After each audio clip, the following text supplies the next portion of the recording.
Fabirun kebaikan. Nabirun adalah kebaikan.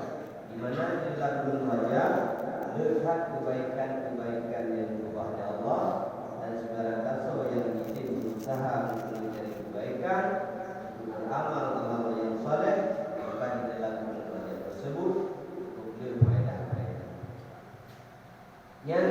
Yang permainan negara untuk sekalian, di dalam bulan Rajab katanya juga yubli. Kemudian pun di dalam bulan Sya'ban yubli hati. Bagaimana lagi pada malam yang kelam, itu malam Sya'ban yang berada kepada Allah, karena di malam-malam dari bulan Sya'ban lagi kelam, wahai Allah yang tujuh rahmat dan yang tujuh keampunan, maka sebarang kata yang tim lagi ampun, yang tim ibadah di malam tersebut, maka Allah ampun dosa-dosa hamba-hamba tersebut.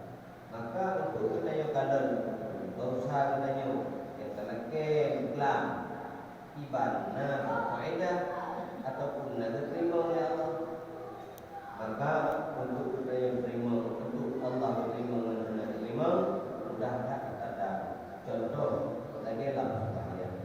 Inna sholata tanha 'anil fahsya'i wal munkar.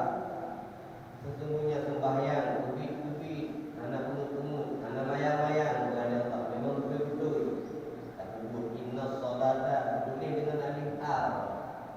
Sama yang berkuat di ada kata umum. Kan dengan nakirah, punya nakirah khusus. Tapi punya umum nak arti kata inna sholata sesungguhnya sembahyang yang bukan sembahyang mengulangi rukuk sujud ke, tapi membutuhkan syarat-syarat. Nah, rukun-rukun punya sembahyang yang hit syarat, sembahyang yang hit rukun, maka berunalah faedah tertegak dia daripada fahsyah, tertegak dia daripada munkar. Handruh tak boleh di munkar, handruh boleh tak boleh kebaikan atau kejahatan yang lain-lain. Memang kita yang sembahyang dan lain sebagainya ibadah kita tak cukup katanya tentang puasa. Tawid kok tawid katanya. Rumah kok rumah katanya. Peng kok peng katanya. Dengan cerita yang sembahyang katanya bermasalah. Mungkin saja syarat nanti ataupun rukun anda lupa. Jadi kan salah sembahyang, tapi salah katanya ya. Menancik untuk langit ucapan. Nah, dah lelaki Allah, nak kanduri dah harap supaya ampunan Allah. Tapi kalau mana si hadir dalam majlis Jumat yang berarti tentu maknanya terus yang mungkin saja maknanya mungkin nanti syarat pun akan memahami kita kadang dengan khusyuk, kadang dengan ikhlas, hadir ini yang tempat-tempat kebaikan yang lain. Ibadah pada hadir, tempat-tempat judi, tempat-tempat internet, ya ada kerana kemudian sekalian.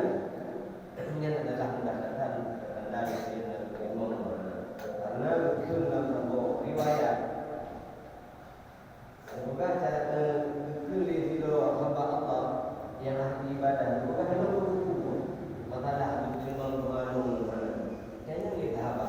Cara menurut itu cerita ini di Al-Hafidh dalam kitab Hiliyah yang dikarang oleh Al-Hafidh Ibnu Nuaim. Maka itu tanda